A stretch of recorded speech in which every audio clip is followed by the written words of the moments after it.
My name is Carolyn J. Wilds, and I was 30 years old when I realized I was not the woman my boyfriend loved. I was the woman he kept nearby until the one he really wanted looked back. "Don't start anything tonight," Ryan said, then pulled his ex-girlfriend aside for a private catch-up and told me to find our table. So I found one at home. I left the restaurant, packed my things, and moved out. When he came home 3 hours later, the apartment was empty. My note said, "Didn't start anything, just finished it." You know that feeling when you realize you are not the main character in your own relationship? I had been fighting that feeling for 2 years with Ryan. He had this way of making me feel small, like my need for respect was actually insecurity wearing perfume. If I asked who he was texting late at night, I was controlling. If I asked why he canceled our plans to help some old friend, I was needy. I spent 2 years trying to be the cool, secure girlfriend he claimed he wanted, while quietly shrinking every time he told me I was overreacting. It all came to a head last Friday. It was supposed to be a celebration, my promotion. I had booked a table at Lucia's, an impossible-to-get-into Italian place downtown, 3 weeks in advance. I wore a black satin dress I had been saving for something special. Ryan wore the navy blazer I bought him for his birthday, the one that made him look like a man who had his life together, even when I was the one holding half of it up. For the first 10 minutes, things were perfect. Then we reached the hostess stand. "Ryan?" His whole body changed beside me. I looked over and saw her walking out of the bar area. Nadia, his ex-girlfriend. The one he described as toxic, but unforgettable. The one he had cried over months before we met. She had dark hair, a leather jacket, and the kind of smile that said she still knew exactly which doors inside him were unlocked. Ryan's face lit up.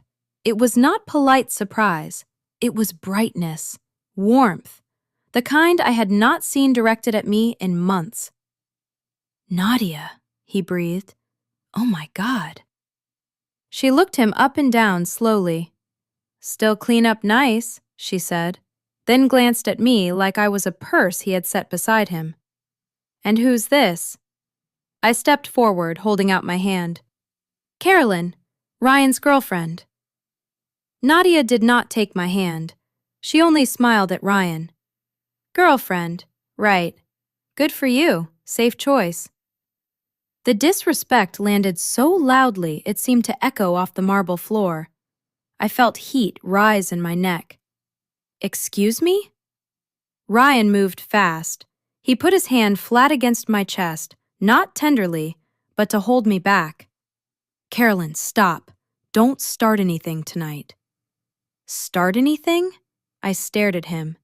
"She just insulted me to my face." "She's joking," he snapped under his breath. "That's just her humor. Don't be so sensitive."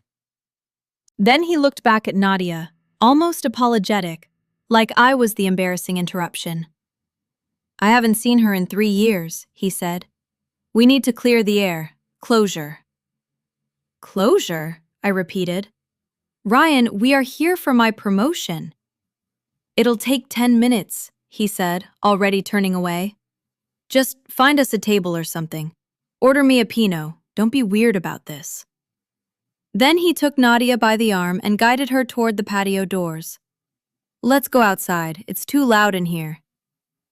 I stood there under the restaurant lights while the hostess stared at me with pity she was too professional to show fully. Through the glass, I saw Ryan laugh. I saw Nadia touch his sleeve. I saw his shoulders relax like he had finally arrived somewhere he wanted to be. "Ma'am," the hostess said softly, "your table is ready." I looked at the empty dining room beyond her, then back at the patio.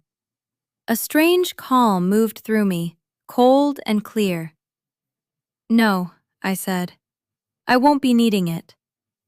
I walked out without running, without crying, without making the scene Ryan had already accused me of starting. At 7:15 p.m., I got into my car and drove home in silence. When I reached our apartment, I did not feel sad. I felt efficient. I grabbed black trash bags from under the sink and cleared my side of the closet in minutes. Dresses, jeans, shoes, work blouses, gone. I took my laptop, my documents, my jewelry, my medications. The internet account was in my name, so I unplugged the modem and router and put them in my backpack. Petty, maybe, but if Ryan wanted to communicate with Nadia, he could use his own data. By 8:30, my car was packed. I left my spare key on the kitchen counter beside a piece of junk mail turned blank side up. I wrote 5 words with a Sharpie. Didn't start anything, just finished it. Then I locked the door one last time. At 8:47 p.m., my phone lit up in the cup holder. Ryan. I did not decline it. I did not answer it either. I only switched my phone to silent and watched his name glow until the screen went dark. By then, he was probably walking back inside Lucia's, annoyed that I had not ordered his Pinot like a well-trained girlfriend. He probably expected to find me at the table, quiet and embarrassed, ready to accept whatever explanation he offered. What he did not know was that while he was clearing the air, I was becoming air myself. Gone. I checked into a Holiday Inn 20 minutes away. Nothing fancy. I was not celebrating. I was bunkering down. I carried 2 trash bags of clothes up to the room, left the rest in my car, ordered a pepperoni pizza, and sat on the edge of the bed with my shoes still on. My phone vibrated against the nightstand every few minutes. I let it. For once, I did not feel responsible for calming Ryan's panic before it became my problem. Later, I listened to the voicemails like someone reviewing security footage after a break-in. The first came at 8:55. Carolyn, where are you? I'm back at the table. The waiter said you left. Stop being dramatic and come pick me up. This isn't funny. His tone was annoyed, almost bored. He still thought I was in the parking lot, sulking just long enough to make him chase me. The second came at 9:16. Okay, seriously, pick up the phone. I'm standing outside. Nadia already left. She had plans. I'm not paying for an Uber when you drove us here. This is childish. Call me back. Nadia already left. That part almost made me laugh. The woman he chose over my dignity did not even stay for dessert. The third came at 9:49. His voice had changed. Carolyn, I'm home. Why isn't the Wi-Fi working? The lights are on, but Alexa won't connect. A pause. Footsteps. A drawer opening. Where is your laptop? Where are your clothes? Carolyn, where is the router? Then silence. The kind where reality starts entering the room slowly. The fourth voicemail came 3 minutes later, and that was the one where he broke. I found the note, he said, breath shaking. What do you mean, finished it? You can't just leave. We live together. You took the modem? Are you insane? Please, come back. We can talk. I'm sorry I stayed outside with Nadia so long, okay? I'm sorry. Just come home.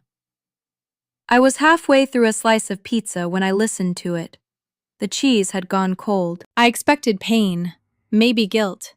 Maybe that old reflex to fix whatever Ryan had broken and then apologize for bleeding on the carpet. But all I felt was detached curiosity, like I was watching a man discover consequences for the first time and mistake them for cruelty. I turned my phone off completely and slept better than I had in months. The next morning, there were 47 missed calls and 30 texts. Ryan's messages moved through the usual stages: anger, confusion, apology, blame, panic, then back to anger. You're acting insane. Can we be adults? You humiliated me. I love you. You owe me a conversation. That one told me everything. Even after I left, he still thought access to me was something he owned. 2 days later, his best friend Mason called. Mason had always treated me like an accessory that came with Ryan's apartment, useful when quiet, annoying when I had opinions.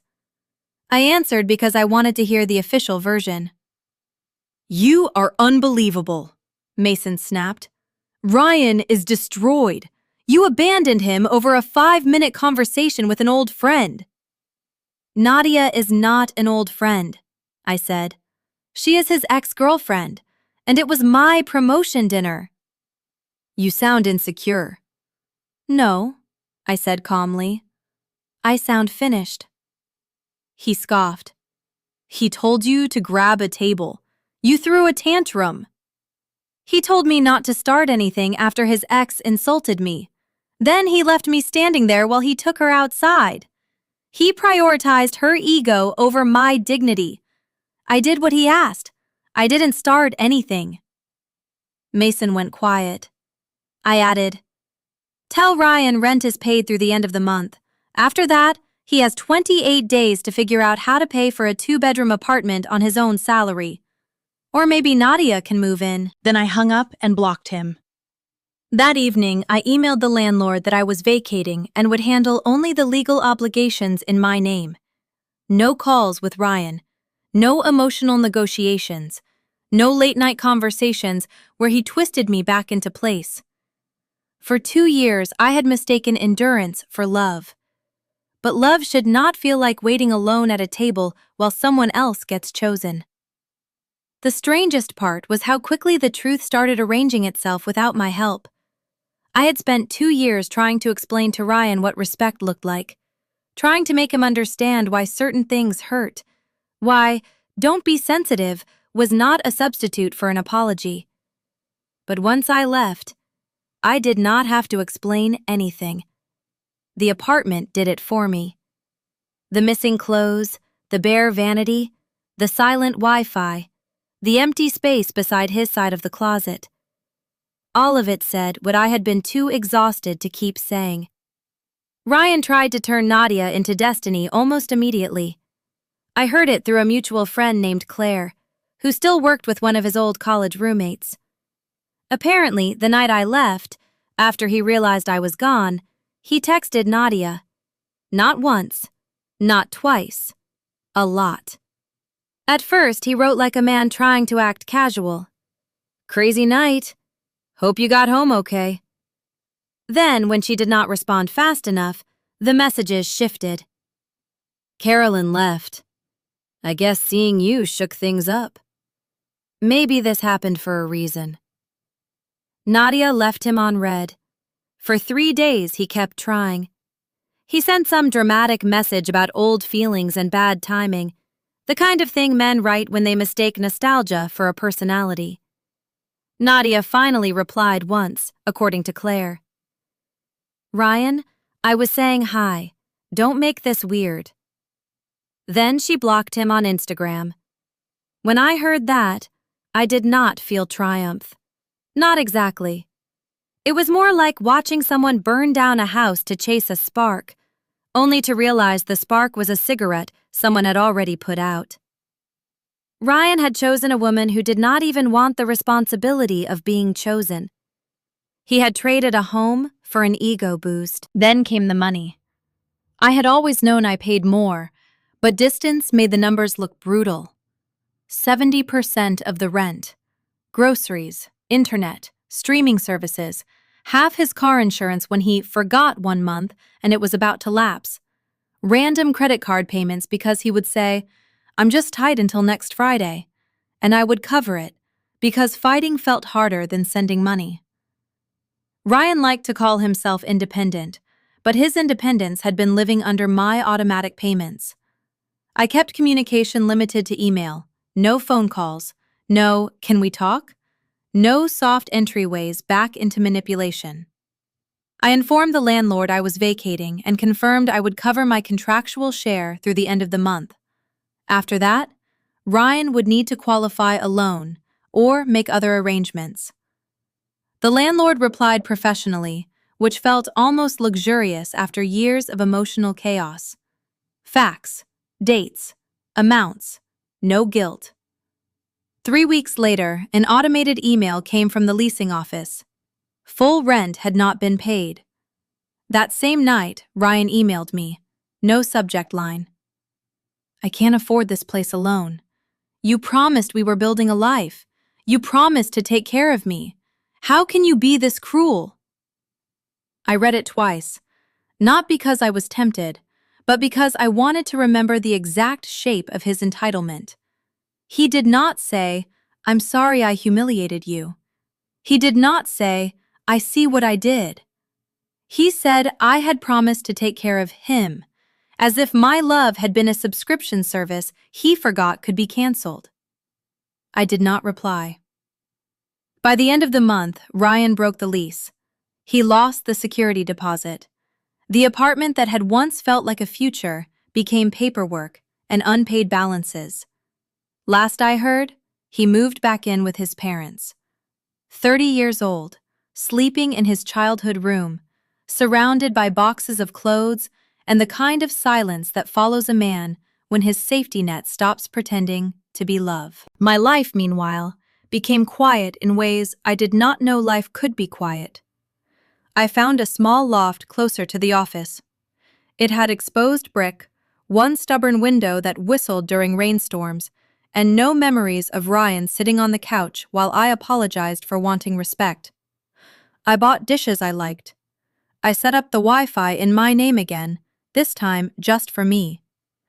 I slept diagonally across the bed for the first week, like I was reclaiming territory. At work, I started thriving. Without Ryan's constant texts, without managing his moods between meetings, I could think. I gave better presentations. I stayed focused.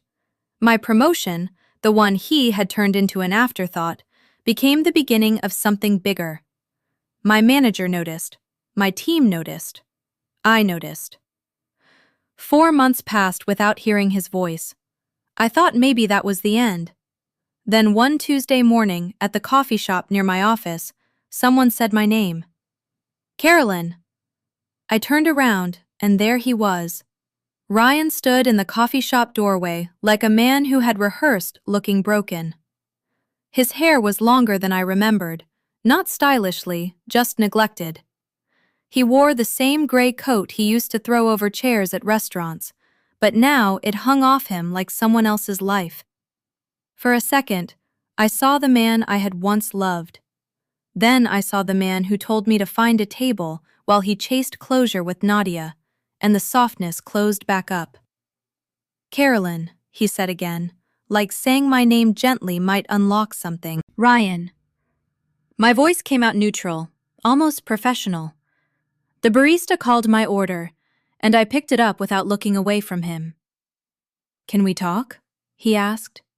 His eyes moved around the shop, embarrassed by the morning crowd, embarrassed by how public desperation looked. "5 minutes, please." "I have work." "Please," he whispered. That was new. Ryan used to demand, explain, correct, manage. He never whispered unless he had run out of angles. "I just need to explain." I checked my watch. "You can walk with me to my building. You have 3 minutes." We stepped outside into the cold morning air. The city was already moving around us, people with laptop bags, delivery bikes, steam rising from street grates. Ryan struggled to match my pace. Months ago, I would have slowed down to make him comfortable. That morning, I did not. "I messed up," he blurted. "I know I did. Nadia was nothing. She was just a ghost from the past. I got caught up in the moment." "I know."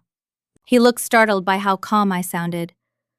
"She stopped replying after a couple days. She blocked me. It was stupid, Carolyn. I threw everything away for nothing." That sentence told me more than he meant it to. Not that he had hurt me. Not that he had humiliated me. He had thrown everything away for nothing. If Nadia had wanted him, would he still have called it a mistake? "I miss you," he said quickly, reaching toward my arm. I stepped aside before his fingers touched my coat. His hand dropped, useless and awkward. I miss us, he continued. I miss the apartment. I miss coming home to you.